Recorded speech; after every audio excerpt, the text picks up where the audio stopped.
Bien, rebonjour.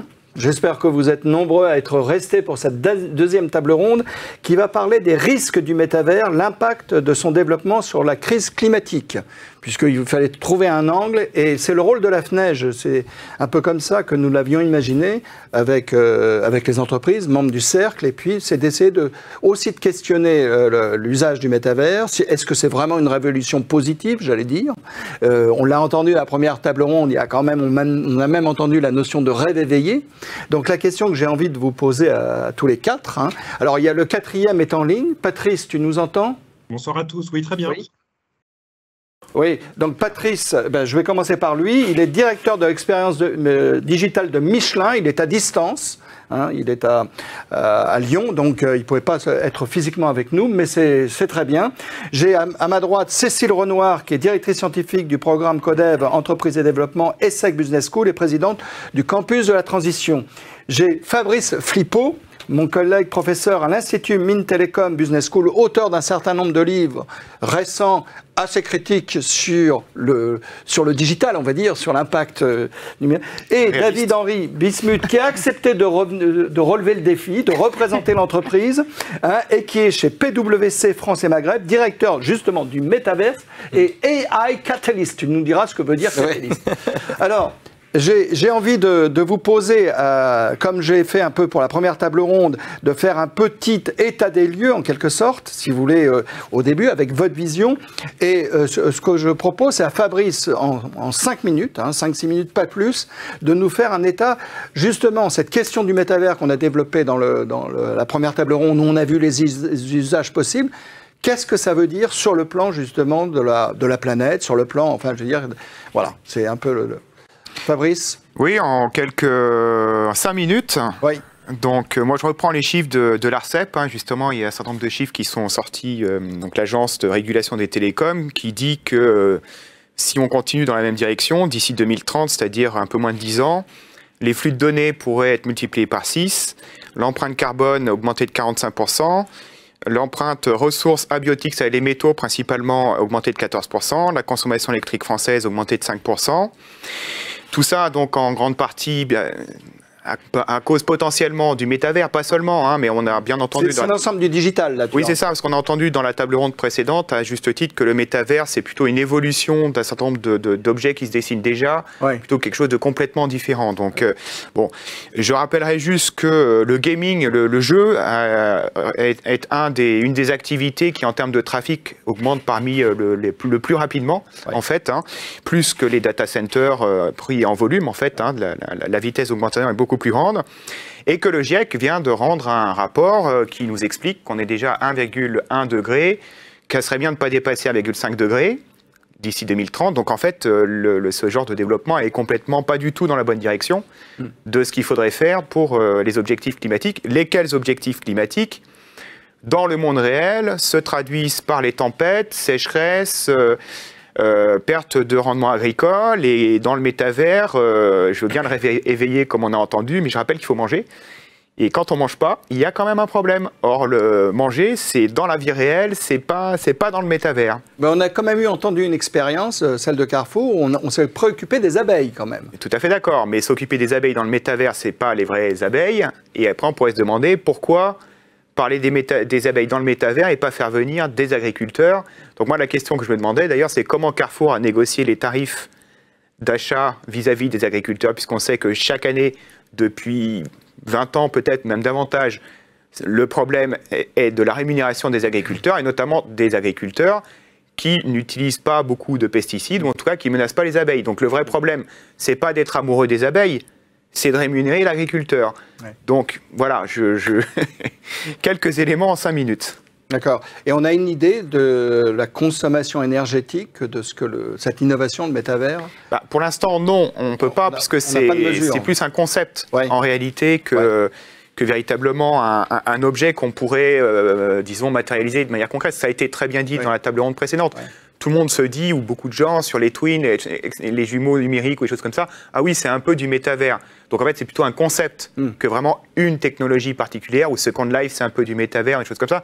Par contre, ce qu'on voit bien, c'est aussi ce qui a été dit dans la table ronde précédente, c'est qu'il n'y a pas de limite à la quantité de données qu'on peut consommer dans le métavers. C'est-à-dire qu'on peut équiper tous les sens. On dit que pour le moment, on n'a que la vue, un petit peu l'audio. Mais oui, on peut aussi faire le retour de force, on peut aussi faire l'odorat, on peut aussi doubler entièrement le monde réel avec une précision quasiment infinie. Et là, ça donne ce que ça donne dans les jeux vidéo. C'est-à-dire que dans les jeux vidéo, quelqu'un qui est vraiment... qui est passionné de jeux vidéo, il va avoir un taux de rafraîchissement de l'écran qui est extrêmement élevé, des écrans qui sont extrêmement grands pour pouvoir voir le détail, des processeurs super puissants pour avoir un flux de données instantané. Et il y a des études qui ont été faites là-dessus, sur les jeux vidéo, et on voit très bien la différence entre celui qui fait Candy Crunch sur son téléphone, ça va, ça consomme pas grand-chose, mais quand on est dans des univers de grande taille, avec un grand nombre de participants. Donc, c'est ce qui se rapproche le plus du métavers, en fait. En 3 dimensions, avec une granulométrie. On regarde le verre, si on regarde le verre de près, on voit le détail. Tout ça, c'est de la donnée. Oui, c'est de la donnée. Et donc, ça consomme d'autant plus, en réalité. Donc, on ne voit pas où ça pourrait s'arrêter. Et donc, le potentiel, je dirais, de destruction est presque illimité.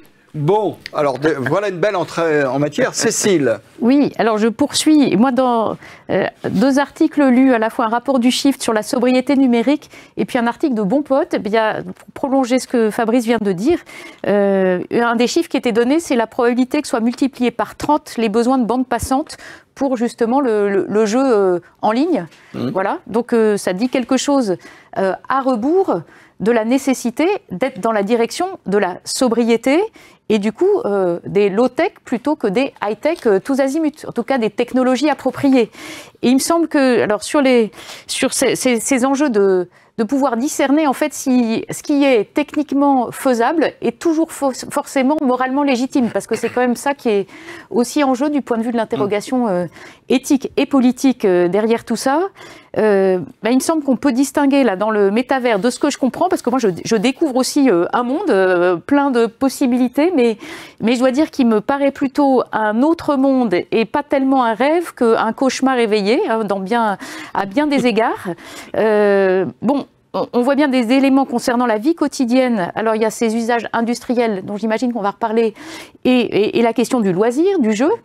Voilà, donc et puis ce qui va aussi échapper à un encadrement réglementaire, donc ce que certains appellent le dark verse, là.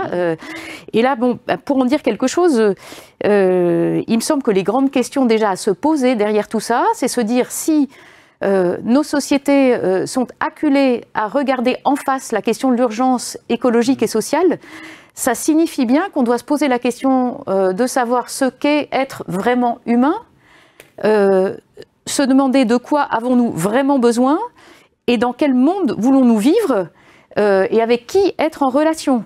Or, moi, ce que je trouve quand même très frappant dans tous ces effets du métavers, c'est que quand même ça coupe largement de la relation aux autres. Alors certes, ça peut permettre de vivre des vies qu'on n'aurait pas vécues, ou en tout cas de se mettre dans une virtualité de relations multiples et illimitées. Mais ça, est-ce que c'est pas exactement le problème de nos sociétés qui ont à être confrontées à la question des limites et de nos limites, de ce que les chercheurs appellent les frontières planétaires, ce que l'économiste Kate Raworth a aussi bien symbolisé avec l'image de l'économie du donut, en soulignant la nécessité vitale pour nous tous et pour les entreprises de créer de la valeur, ce qu'elle appelle dans le safe living space. Ça veut dire cet espace qui est marqué par le souci de définir des standards sociaux minima et des plafonds environnementaux. Et donc toute la question, c'est de savoir si ce métavers, à quelles conditions il y a un usage très raisonné de certaines innovations technologiques qui permettent d'améliorer la situation de tous, et à commencer par les plus vulnérables. Et ce qui est quand même très frappant dans tout le discours là sur le métavers, c'est que ça ne concerne qu'une petite partie de la population de la planète, et on a l'impression que ça ne fait que accroître les clivages entre les uns et les autres. Et pour avoir aussi lu le compte-rendu d'un colloque que l'armée de terre a organisé sur ces sujets, je voudrais juste dire quelque chose des risques. Bon, en dehors du fait que dans la vie quotidienne des personnes, il y a quand même des risques en termes de santé, du point de vue des addictions possibles, des troubles psychologiques liés à l'usage illimité, indéfini de ce métavers. Il y a des questions quand même pour nos libertés en termes de traçage, en termes de surveillance. Il y a des enjeux là du point de vue du cyberterrorisme et un certain nombre d'éléments étaient mis en avant pour inviter à regarder justement tous ces espaces du dark web là où peuvent agir des groupes mafieux et terroristes. Et puis enfin, ce qui était souligné par l'auteur d'un des comptes rendus, c'était le risque d'usurpation d'identité massif ou de manipulation de masse. Et il terminait en citant Günther Anders en 1956. Et donc je vous lis le passage. Pour étouffer par avance toute révolte, il ne faut surtout pas s'y prendre de manière violente. Les méthodes archaïques comme celles d'Hitler sont nettement dépassées. Il suffit de créer un conditionnement collectif si puissant que l'idée même de révolte ne viendra même plus à l'esprit des hommes. Et l'auteur disait « Quelle meilleure définition de ce que pourraient devenir les métavers ?» Voilà, je pense que ça peut nous faire réfléchir sur ce que nous faisons et à quelles conditions on encadre du point de vue éthique et politique. Deux points de vue, comme on vient de l'entendre, deux points de vue de nos collègues académiques, puisque ces tables rondes ont toujours été construites avec 2 représentants du monde académique et 2 représentants du monde de l'entreprise. Alors Patrice, à distance, après avoir entendu ces 2 premières... on n'entend pas. Allô? Est-ce que tu... J'espère que vous m'entendez. Oui. Très bien. Alors, dans le cadre de Michelin, est-ce qu'on arrive quand même à imaginer des solutions vertueuses, quelque chose qui pourrait se rapprocher un peu plus de ce que tu viens de dire, Cécile, c'est-à-dire quelque chose qui serve vraiment là. Alors, on t'écoute. Je vous rappelle juste en 2 mots les domaines d'activité de Michelin. Donc les pneus, comme vous le savez, la distribution, les services et solutions autour des pneus, j'y reviendrai tout à l'heure pour donner quelques exemples, et puis les services numériques pour enrichir les voyages, faire des expériences uniques. On parle là du guide Michelin, de Via Michelin ou de notre filiale, par exemple Tablette Hôtel pour la réservation d'hôtels en ligne. Et puis on développe aussi des nouvelles activités dans le domaine des matériaux de haute technologie. C'est juste pour vous dire qu'à l'horizon 2030, on veut que 20-30% de notre chiffre d'affaires soit au-delà du pneu. Voilà, juste pour poser un petit peu le cadre.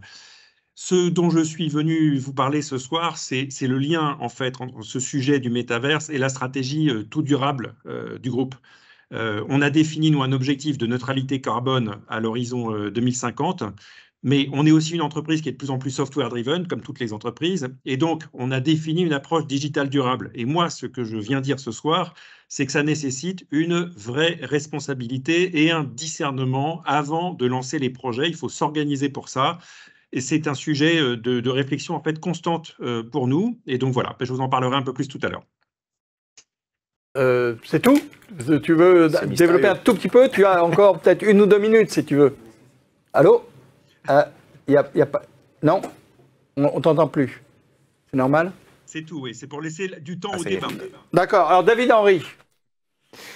Bonjour à tous, je suis ravi d'être ici avec vous ce soir. Non, je pense que c'est important de rappeler, parce que je vois pas mal de définitions qui passent autour du métavers, j'ai entendu pas mal. Pour moi, déjà, le métavers, on va dire, commence à la limite de l'imagination. Dans le sens où, de base, c'est un métavers, on le définit comme un ensemble de mondes virtuels où on va avoir le sens individuel de la présence, on va avoir des interactions, on va avoir la propriété, on va pouvoir acheter des terrains, on va pouvoir avoir des objets.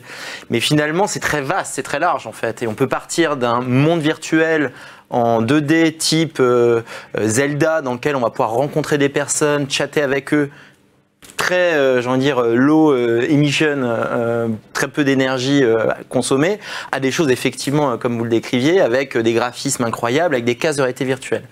Les modalités d'accès, en fait, diffèrent beaucoup. Ça peut passer d'un ordinateur, basse consommation, smartphone, à des ordinateurs de gamers avec des graphismes époustouflants.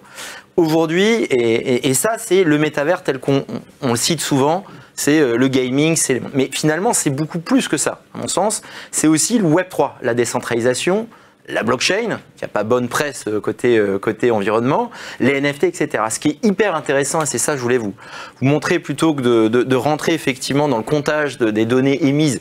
Et d'ailleurs, pour moi, Netflix cause beaucoup plus de mal à la planète que les jeux vidéo. Vous pouvez regarder la quantité de données échangées sur la bande passante des télécoms versus ce qui est émis aux jeux vidéo. Donc, je suis moi-même gamer, je ne tirerai pas forcément un boulet rouge sur cette industrie, mais passons. Et effectivement, donc la décentralisation a énormément d'avantages. D'un des exemples, si on parle de le développement, alors pas uniquement le climat, mais pour moi le développement durable d'une manière globale, la partie sociale, pas uniquement environnementale, la décentralisation, notamment si on prend la traçabilité des médicaments en Afrique. qui utilisent la blockchain. Donc il y a des solutions qui existent aujourd'hui. On va avoir typiquement les organisations décentralisées. On va pouvoir redonner le pouvoir à des communautés, à des individus qui vont être éparpillés dans des espaces. On va pouvoir utiliser ces modes d'organisation décentralisée pour coordonner des actions, des réflexions. Et puis on peut le coupler évidemment à des espaces virtuels, faire des sortes d'agora virtuelles dans lesquelles on va pouvoir rassembler des personnes qui d'habitude prennent, alors, je pense que Davos c'est un bon exemple, leur jet privé, leur avion, voire même le train ou leur voiture, même si on est dans une zone pure et dite, pour se réunir. Et ce qui est intéressant avec le métavers, parce que nous en tout cas en interne au sein de PwC, je crois que Michelin aussi l'utilise, c'est de pouvoir se réunir avec un sens individuel de la présence. Donc il ne faut pas le regarder uniquement d'un point de vue technologique, il faut aussi le regarder d'un point de vue aussi physique. C'est étrange à dire, je ne sais pas si vous avez testé métavers, quel qu'il soit en fait, que ce soit via ordinateur avec de la 2D vieille définition on va dire, ou de la 3D plutôt de définition, c'est qu'on a l'impression vraiment d'être à côté de la personne. Et ça change tout. Les idées fusent plus vite, la relation se crée entre des personnes, ça remplace évidemment pas l'humain, qui reste le standard en or, évidemment, sur le métaverse. Et puis un autre point, je voulais dire aussi, sur d'autres usages du métaverse, j'ai pris des notes, mais effectivement, on va pouvoir simuler aussi, anticiper les changements climatiques, sensibiliser aussi des populations sur ces changements-là. Il y a eu d'ailleurs 2 ans sur un grand événement, une simulation qui avait été faite pour montrer le futur impact de l'augmentation de la température, du réchauffement climatique global, sur l'augmentation des océans, sur la qualité de vie, etc. Plein de simulations aussi qui existent sur la montée des eaux, etc., etc. Et puis un autre point, et c'est le dernier sur lequel je veux insister, mais effectivement on va laisser place au débat, sur l'accessibilité à l'éducation aussi. Ce type de formation pourrait être encapsulé. Il y a déjà des entreprises, alors je suis membre du jury aussi à Laval Virtual, vous connaissez peut-être, sur les réalités mixtes, virtuelles, augmentées, et il y a des solutions qui vont déployer, là pour le coup des casques, en Afrique pour pouvoir rendre accessible des salles de classe de manière virtuelle, des formations sans data, pas forcément de data ni rien, à des étudiants du monde entier.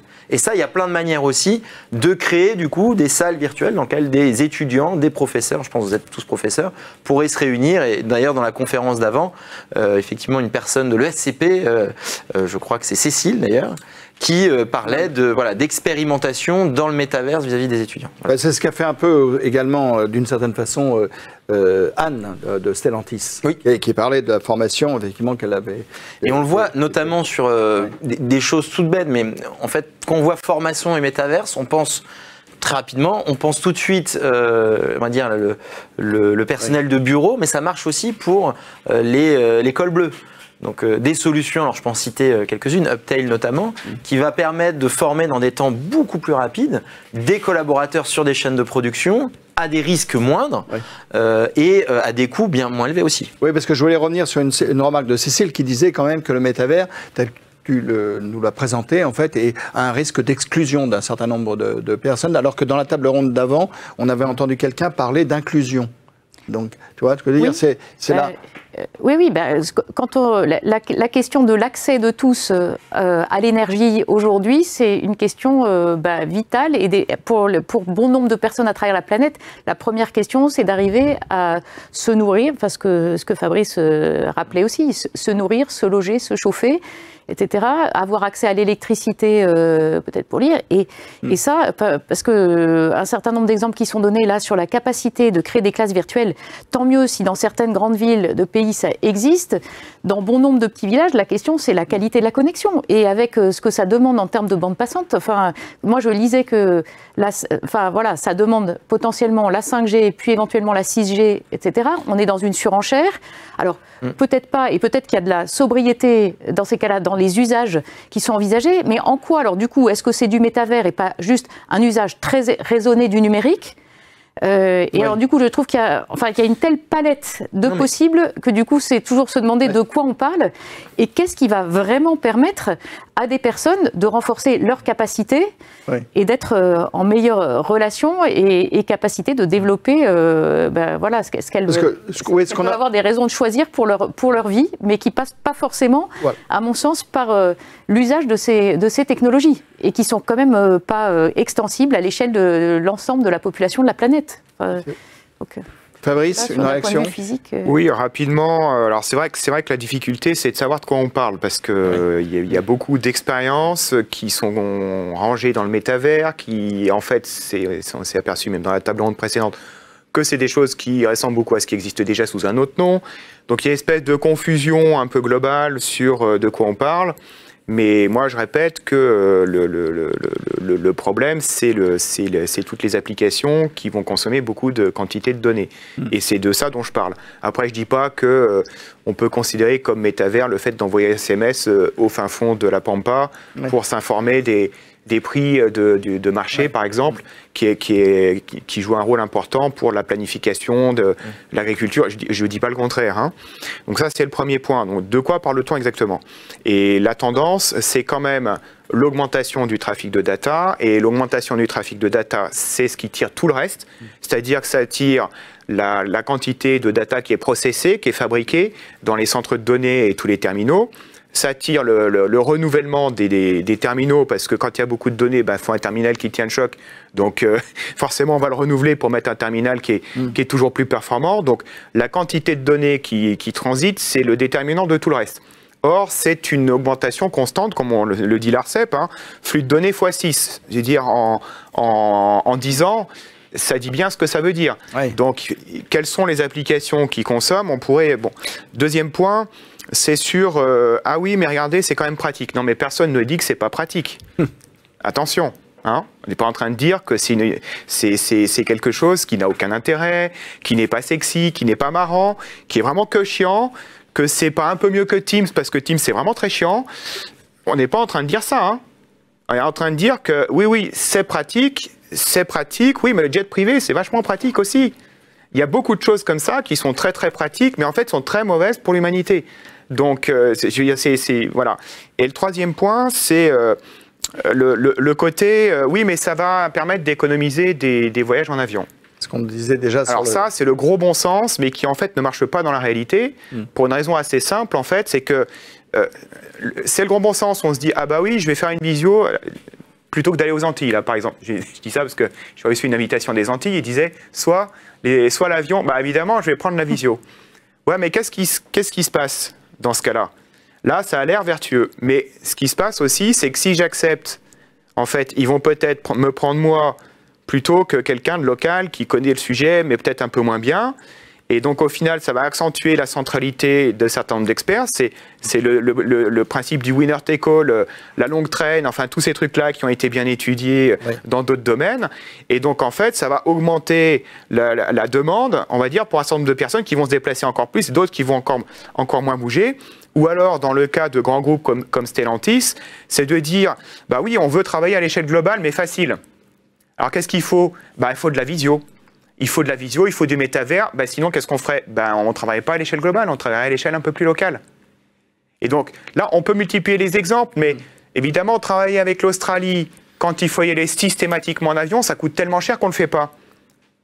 Donc, comme on a le métavers, ben, on prend l'avion une fois sur 5 seulement, et on se met à travailler avec l'Australie alors qu'on ne travaillait pas avec l'Australie. Ouais. Donc, on peut multiplier les exemples, montrant que, en fait, ça facilite l'augmentation des transports plutôt que de substituer.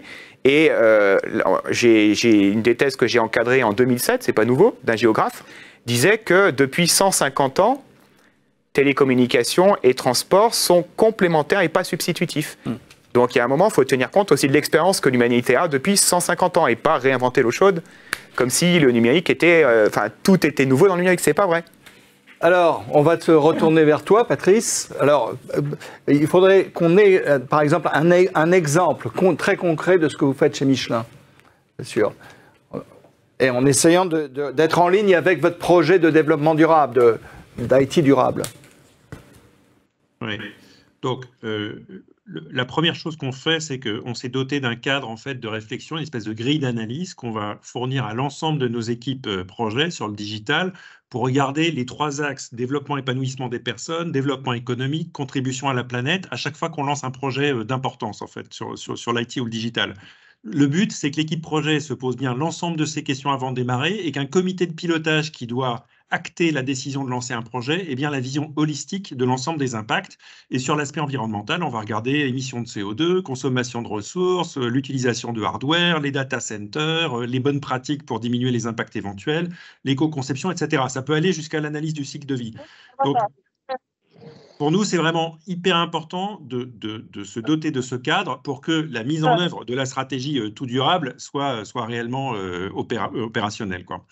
Ensuite, sur les exemples de choses que l'on fait déjà, donc nous, contrairement à ce qui a été présenté dans la table ronde précédente, aujourd'hui, on n'a pas lancé de projet sur un ou des métavers pour le grand public parce qu'ils ne passent pas la barre des projets, la grille d'analyse, en fait, dont je vous parlais à l'instant. Et donc, on est vraiment davantage dans une approche pour déployer l'explication de la stratégie tout durable auprès de l'ensemble de nos équipes, pour mesurer l'impact de l'IT. Et on sait aujourd'hui que chez Michelin, c'est à peu près 34 kilotonnes de CO2 par an. C'est l'équivalent d'une grosse usine de pneumatiques. Partager les bonnes pratiques, etc. Et puis, un autre axe aussi, au-delà de ce qu'on fait vis-à-vis de nos équipes, c'est comment est-ce qu'on peut, grâce à des technologies de virtualisation, contribuer à un meilleur impact environnemental. Mais si vous voulez, je pourrais vous donner des exemples un peu plus tard. Mais là, on est dans le registre en fait du digital twin et notamment dans la virtualisation des environnements urbains, par exemple, pour aider les administrations, les villes, à penser leurs projets d'infrastructure, à les faire de manière plus efficace du premier coup et donc à éviter une consommation inutile de ressources. Voilà un exemple, par exemple. Merci, merci Patrice. Alors, je vais utiliser un petit peu les interactions qu'on a dans le chat. Par exemple, il y a quelqu'un qui dit, finalement, où est la création de valeur avec le métavers? Le ROI, y compris au sens de sauver la planète, est-il là? Vas-y, tu peux réagir? Oui, enfin, on l'a dit un peu au début, hein, le métavers, c'est un outil. Voilà. Donc, on peut le critiquer, encore une fois. Moi, j'établis ni un bilan positif ni négatif du métavers. Aujourd'hui, c'est un outil. Donc, on peut bien l'utiliser, on peut mal l'utiliser. Je pense que Patrice a donné de très beaux exemples avec Digital Twin. Il y en a énormément d'autres qu'on pourrait citer. Il y a effectivement plein d'autres usages qui sont néfastes et négatifs. Donc, le ROI, finalement, en tant que tel, du métavers, c'est un peu ce qu'on va en faire. C'est dans quelle mesure on peut en tirer parti avec, et je pense que c'est hyper important de l'intégrer dans les réflexions autour de l'environnement et de manière plus globale de l'impact sociétal de cette technologie-là, c'est en faisant la somme finalement. La somme de est-ce que ça fait plus de bien, plus que de mal. Et la réponse, elle n'est pas évidente du tout. Parce qu'il y a des choses, on peut se dire ça fait du bien, mais finalement, ça fait beaucoup plus de mal. Donc voilà, donc mon point est juste de dire, faut pas être tranché, c'est vraiment ce qu'on en fait. Le ROI, ça dépend un peu du cas d'usage, il peut y avoir des mauvais usages et des très bons usages dessus. Patrice, la même réaction? Oui. Je peux donner un exemple. En fait, quand on va homologuer des pneumatiques avec des constructeurs automobiles, normalement, on a tout un cycle d'homologation qui passe par l'envoi de produits qui vont être testés sur circuit, qui vont revenir, etc. Donc, c'est de la matière première, c'est de l'émission de CO2, etc.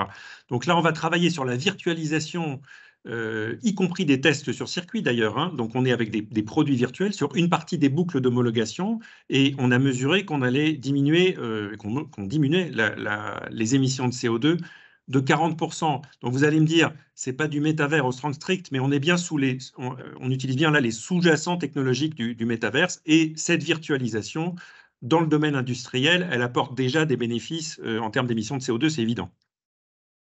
Chris veut réagir. Oui, deux petites remarques. D'abord, quand on dit ce n'est qu'un outil, en général, je sursaute. À savoir que l'outil, ça sous-entend que c'est conditionné au bon vouloir ou au choix de chacun, comme si tout le monde était égal devant le produit, alors qu'en fait, ce n'est pas du tout ce qui se passe. Ce qui se passe, c'est qu'il y a un certain nombre d'acteurs qui sont bien plus prescriptifs que les autres, qu'un certain nombre d'autres acteurs vont adopter tel ou tel outil, je pense plutôt au smartphone, là, mais sans savoir le monde qui va avec. Ouais. C'est-à-dire que le jour, et c'est un peu ce qui s'est passé sur le smartphone, à savoir que nous, quand on a fait les études vers 2007-2008, pour demander aux gens ce qu'ils se rendaient compte, quel était l'impact et tout, personne n'en savait rien. Hein.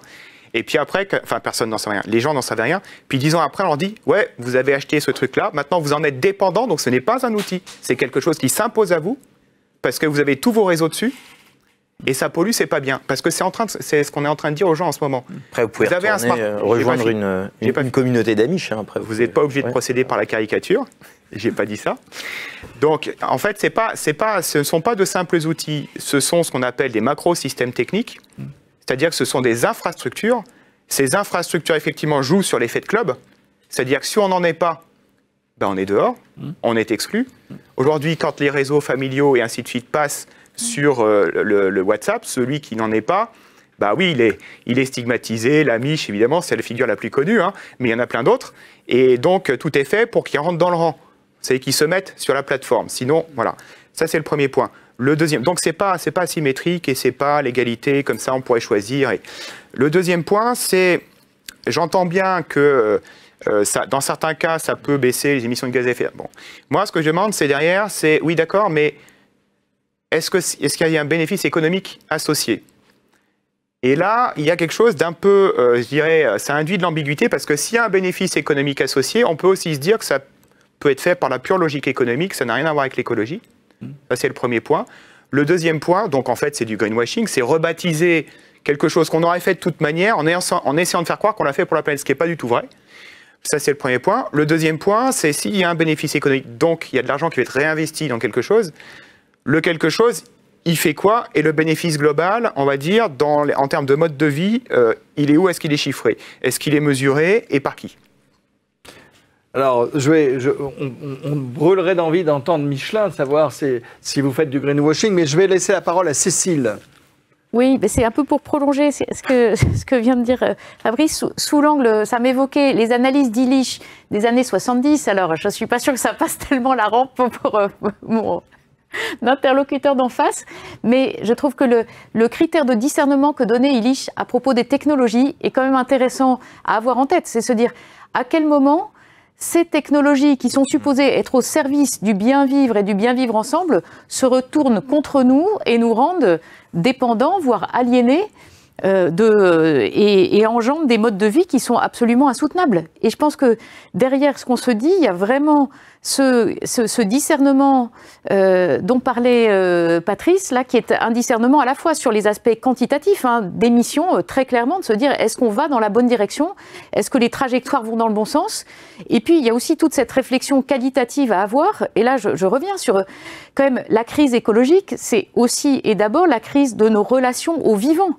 Et alors là, tout ce dont on parle est quand même quelque chose qui continue à nous éloigner, quoi qu'on en dise, de la relation simple à la nature qui nous entoure, au paysage, à un rapport d'émerveillement, mais d'émerveillement devant la beauté de paysages qui se donnent à nous.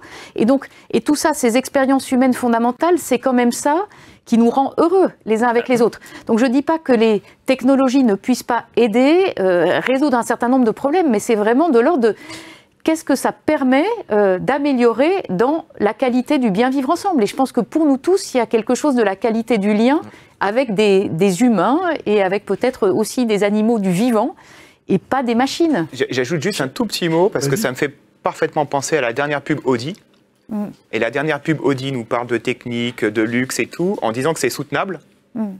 Et quand on regarde en fait l'esthétique, il n'y a pas un seul arbre, c'est 100% minéral. C'est soutenable, mais c'est soutenable dans leur esprit. C'est du blabla. Alors, juste pour rebondir, je vais laisser David. Parce qu'on peut débattre longuement sur les arguments. Et moi, je suis plus vraiment dans une position, qu'est-ce que vous préconisez pour un métavers plus vertueux, pour un métavers plus responsable, au même titre qu'on dit un usage des technologies plus vertueux, un usage des technologies plus responsable. Encore une fois, l'idée n'est pas de dire c'est bien, c'est mal. Aujourd'hui, il y a des avancées, il y a une hausse d'utilisation de ce type d'environnement, il y a beaucoup de doutes aujourd'hui, encore une fois, sur ces univers-là. Meta, on va dire, en pâtit un peu à la bourse aujourd'hui, qui est un des premiers à avoir la tendance, et aussi ça crée tout un bad buzz. Donc, qu'est-ce que vous proposez? Qu'est-ce qu'on propose aujourd'hui? Peut-être, je trouvais hyper intéressant la remarque de Patrice sur le fait qu'ils ont mesuré l'impact vertueux de l'usage de Digital Twin versus un usage normal. C'est un impact, c'est un petit effort. Concrètement, qu'est-ce que vous proposez, vous qui connaissez, je pense bien, le sujet de l'écologie, de l'environnement et tout ce qui tourne autour, qu'est-ce que vous proposeriez pour un usage plus vertueux? Alors, ce sera peut-être la dernière question qu'on va poser. Patrice, tu veux réagir?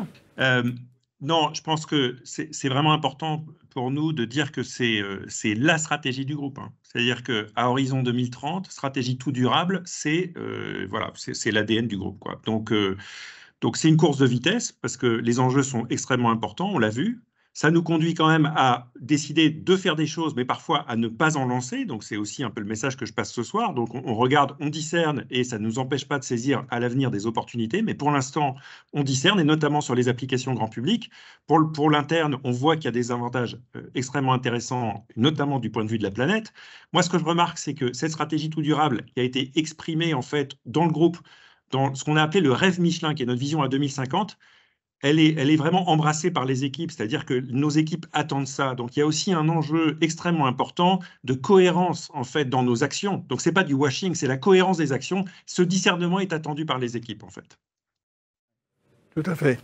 Alors, puisqu'on est presque à la fin de la table ronde, on avait, lorsqu'on a préparé, on s'est demandé, est-ce que c'est une utopie, ce métavers, ou une dystopie ? Alors, je ne sais pas, mais je veux répondre à la question qui a été posée, oui. Puisque je propose une mesure qui est tout à fait faisable et qu'on peut voter au Parlement européen ou au Parlement national, qui est de dire que, donc la réponse, elle est, à chaque fois qu'il y a une innovation qui se propose, je rappelle quand même que la plupart des innovations finissent dans la poubelle, hein, donc ce n'est pas très grave si le métavers se fait pas. Il y a plein d'autres trucs qui ne sont pas faits. Hein. Quand une innovation est proposée, il faut chiffrer la trajectoire socio-économique que l'entreprise veut faire prendre à cette innovation, hein, comme a fait le Shift Project un peu sur le numérique. Hein. Grossièrement, ça suffit. Donner l'information de manière publique avant de lancer le produit, de telle manière à ce que le citoyen, le consommateur, quand il achète, il sache dans quoi il entre. Parce que justement, ce n'est pas un outil, c'est une infrastructure. Donc il faut qu'il sache dans quelle infrastructure, dans quel monde il va rentrer avec ça, et qu'il ne le fasse pas à l'aveuglette pour se retrouver quelques années plus tard, prisonnier d'un truc dont il voit toutes les conséquences qu'il n'a pas pu anticiper parce qu'on ne lui avait rien dit, on lui avait juste montré le côté riant et très amusant de la chose. Voilà ma réponse.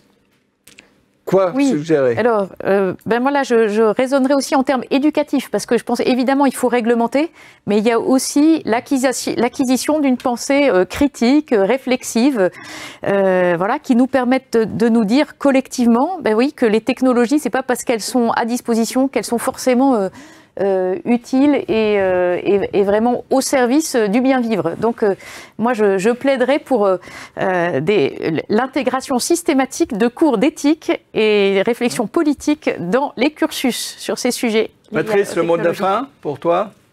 Je pense que le sujet, c'est vraiment la place de l'homme. On en a parlé dans la première table ronde aussi. C'est la place de l'homme. Donc, il n'y a pas aujourd'hui un métavers, mais des métavers. Ils ne sont pas encore interopérables. Il n'y a pas encore de cohérence de l'expérience, etc.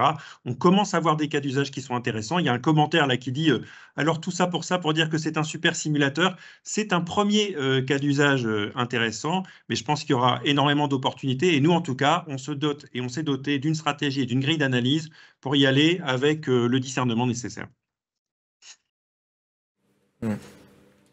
Un mot C'est dur, hein, Dominique. Non, espoir. Espoir. Espoir dans le futur. Non, mais encore une fois, très rapidement, mais c'est une solution. Moi, même si je travaille dedans, je suis proactif dans le bon usage, mais c'est comme tout. Peut-être que ça va pas fonctionner, mais on est assez prudent. Je pense que la question de règles et d'éthique est extrêmement importante. Nous, on a des comités d'éthique régulièrement au sein de l'entreprise pour tous les projets et tous les sujets qu'on aborde.